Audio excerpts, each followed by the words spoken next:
Hello everyone, this is Teacher Ed and welcome back to my YouTube channel. For today's video, ituturo ko sa inyo yung counting units using Sino-Korean number and pure or native Korean numbers. Dahil marami sa mga nag-aaral ng Korean language ay hindi pa rin alam kung paano gamitin yung pure number or native Korean number at Sino-Korean number. Okay, pero bago yan, huwag nyo munang kalimutang i-click ang subscribe button at i-click ang notification bell para updated kayo sa mga kasunod na videos na i-upload ko. Okay, pag ready na kayo, let's go! Counting units using pure or native Korean numbers for EPS topic. Okay, so sa lesson na to, aaralin natin kung ano yung gamit ng mga pure number at kung paano sila ikinakabit kapag tayo ay nagbibilang ng mga bagay-bagay. Okay. In this lesson, we will learn about how the native or pure Korean numbers use in their specific counting units. Ano nga ba ang counting units? Counting units in Korean is the word used to support the number of the subject or the object used from the sentence. Here are the 25 basic counting units used for EPS topic with their examples.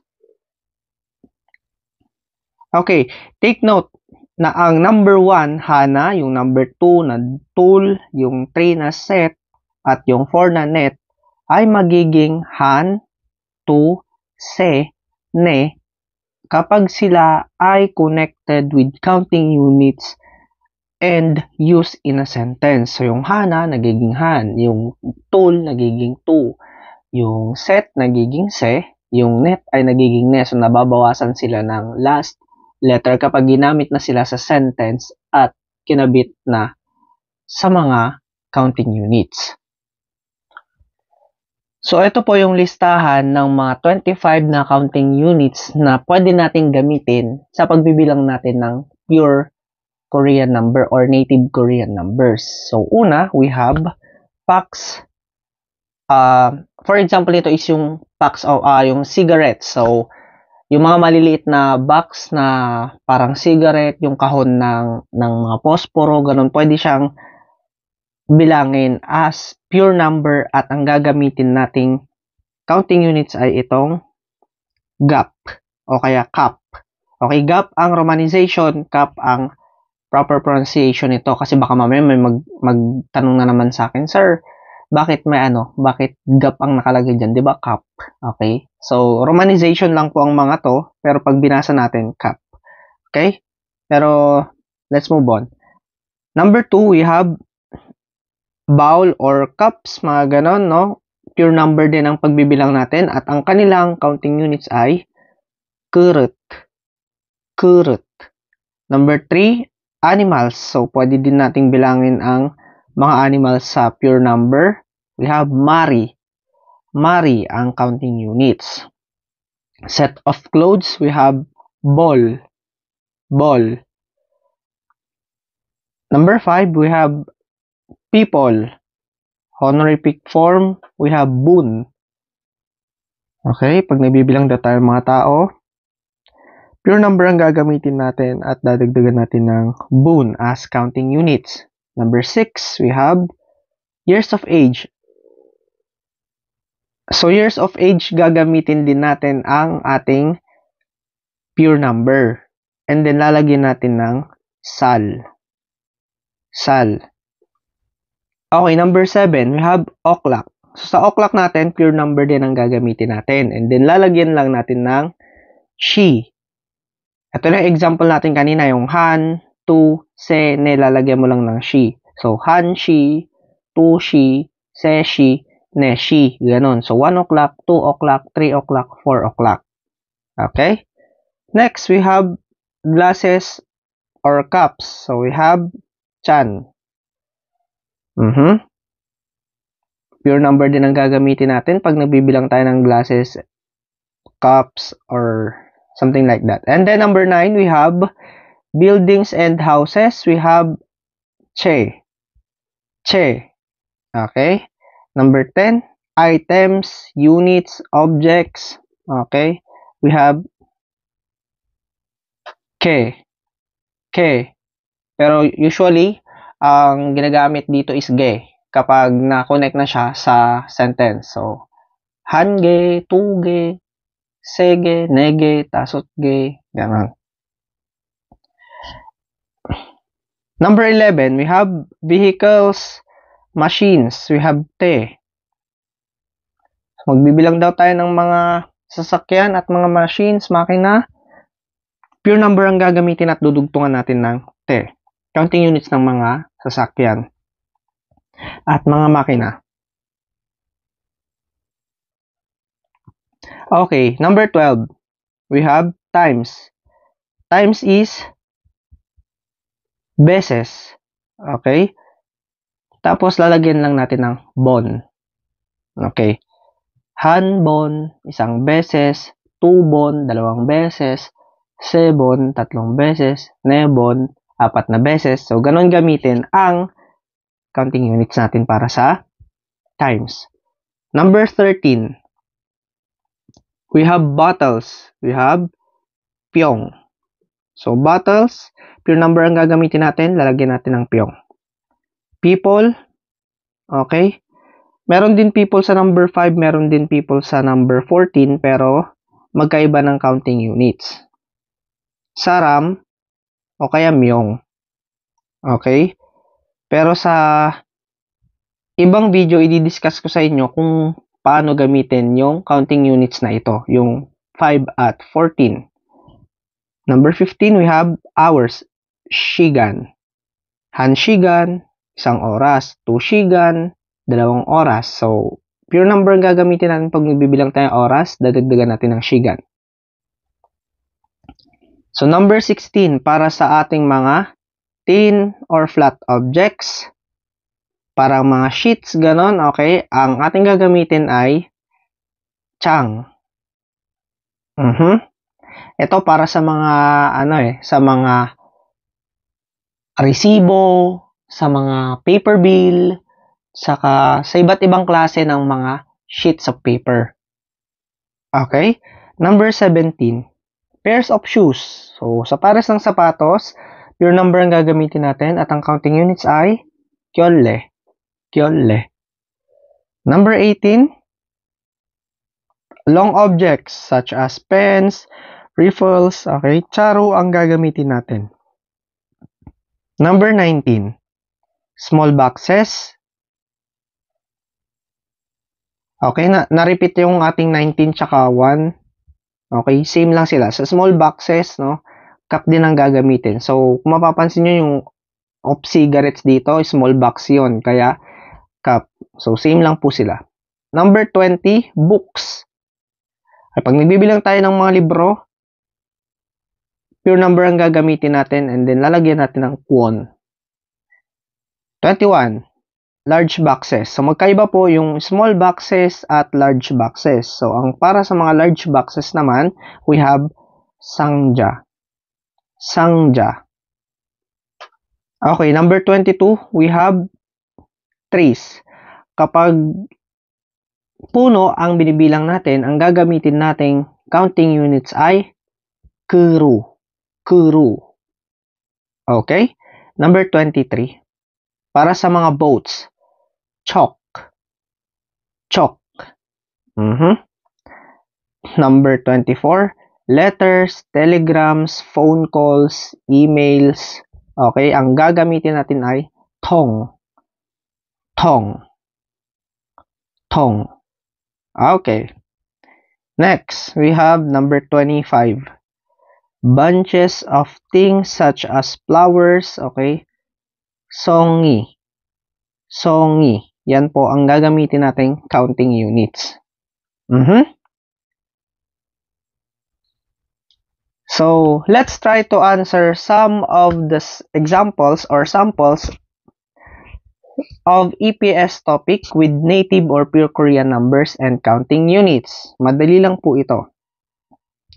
So, bibilangin natin 1, 2, 3, 4. So, hana, dul, set, net, 'Di ba? Yung Hana nagiging Han, yung Dul nagiging Tu, yung Set nagiging Se, yung Net nagiging Ne. So, hanapin natin kaagad dito. Kuduga, kuduga, kuduga, kuduga. So, pare-pareho lang po ito. At kung mapapansin nyo, pare-pareho lang din po yung nandito sa gilid. So, ang hahanapin mo na lang dyan is yung number talaga nila. So, 4, net. Tanggalin mo yung letter S, ne. O, eto na, kaagad, ne. So, eto ho yung magiging sagot, number 2. So, ganyan lang mag-exam ng EPS topic. Madali lang basta alam mo yung strategy or yung technique kung paano mo masagutan ang mga items nang hindi mo kailangan basahin lahat, makakapasa ka. Okay? Next, we have, bilangin natin, 1, 2, 3, 4, 5, 6, 7, 8, 9. 9, ahop. So, pare-pareho. Pare-pareho. Ayan, kung mapapansin nyo, meron na siyang mga counting units dito sa gilid. So, ahop. Ito yung ahop. Number 4, yung sagot. Okay? Next, we have ne ulit. Okay? Ayan, pare-pareho. Pare-pareho. Ito lang, dito sila nagkaiba. Okay? Dahil 4, net. Yan. Tanggalin natin yung letter S, magiging ne. Okay? So, ito yung sagot.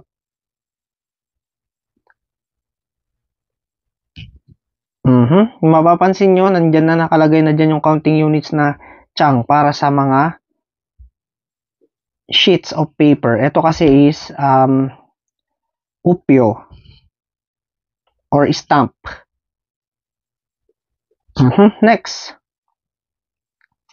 Next we have, ito TV. Sabi diba, mga machines or sasakyan is te ang gagamitin. So, tama yung nandito. Puro te lahat. 1, 2, 3, 4, 5. Hana, dul, set, net, tasot. So, tasot. Tanggalin ko to. Tanggalin ko yan dahil pare-pareho din naman. Dito lang tayo maghahanap ng sagot. So, tasot, number 1. So, bahay ulit. 1, 2, 3. Bahay. Han, 2, se. Se. So, tatanggalin ko tong pare-pareho. Tatanggalin ko tong pare-pareho. Se ang hahanapin ko. Ito yung se. Ito han, ito tu, ito ne. Kaya se ang sagot. Ito. Next, we have books. So, ang counting units ng books kanina is kwon. Ganito. So, yan lang ang hahanapin natin. So, meron tayong dalawang kwon dito. Okay, ito, mali na kasi Jang ang nakalagay, Chang. Okay, so sa 1 and 3 lang tayo maghahanap ng sagot. So, 1, 2, 3, Han, 2, Se. Se ang hahanapin natin. So, ito, Chegi, Se, isumnida. Chegi, Ne, isumnida. So, number 1, ang sagot, Se. Dito natin nakuha yung sagot. Next, we have eto na, bunches of things such as flowers, ganun siya bilangin natin. 1, or hana, du, tul, set, net, tasot, yosot, ilgop, yodol. Yodol, tanggalin natin tong pare-pareho, tanggalin natin tong pare-pareho, yodol ang hahanapin natin, at eto ang sagot. Number 3. Okay, next. Ayan. Kape, nakakape, isang tasa ng kape.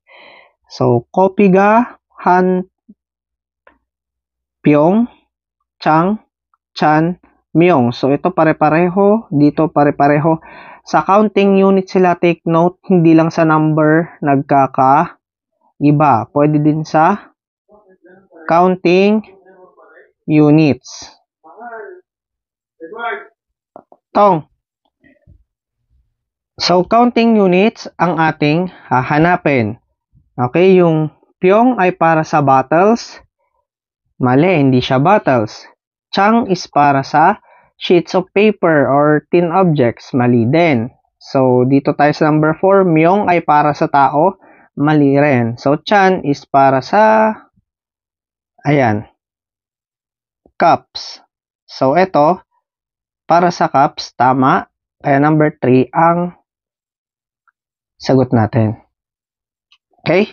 Next. Ayan, hayop. So, puppy.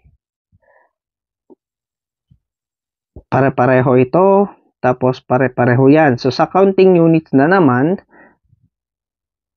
nagkaiba. So, kangajiga, han, kyolle. Kyolle is pairs of shoes. Mali. Mari is para sa hayop. Kurut is para sa bowls. Mali rin. Songi para sa bunches of things such as flowers. Mali rin. Kaya, mari ang tamang sagot for animals. So, next, we have eto. Naengmyuni, han kurut isumnida. Naengmyuni, han mari, mali. Naengmyuni, han kyolle, mali din. Naengmyuni, han songi, mali din. Kasi ito ay para sa bunches of things such as flowers, pairs of shoes. Tapos itong mari is para sa hayop. So, kurut is para sa bowls. Kaya tama ang ating sagot na number 1. So that's it. Thank you for watching and see you in our next lesson. I hope na may matutunan kayo sa akin sa tips or techniques kung paano sagutin ang mga ganitong klase ng tanong sa EPS topic. So ulitin ko, huwag niyong kakalimutan mag-subscribe para masupport ang ating YouTube channel at lalong mag-grow at marami akong matulungan na kagaya ninyo. Thank you and God bless.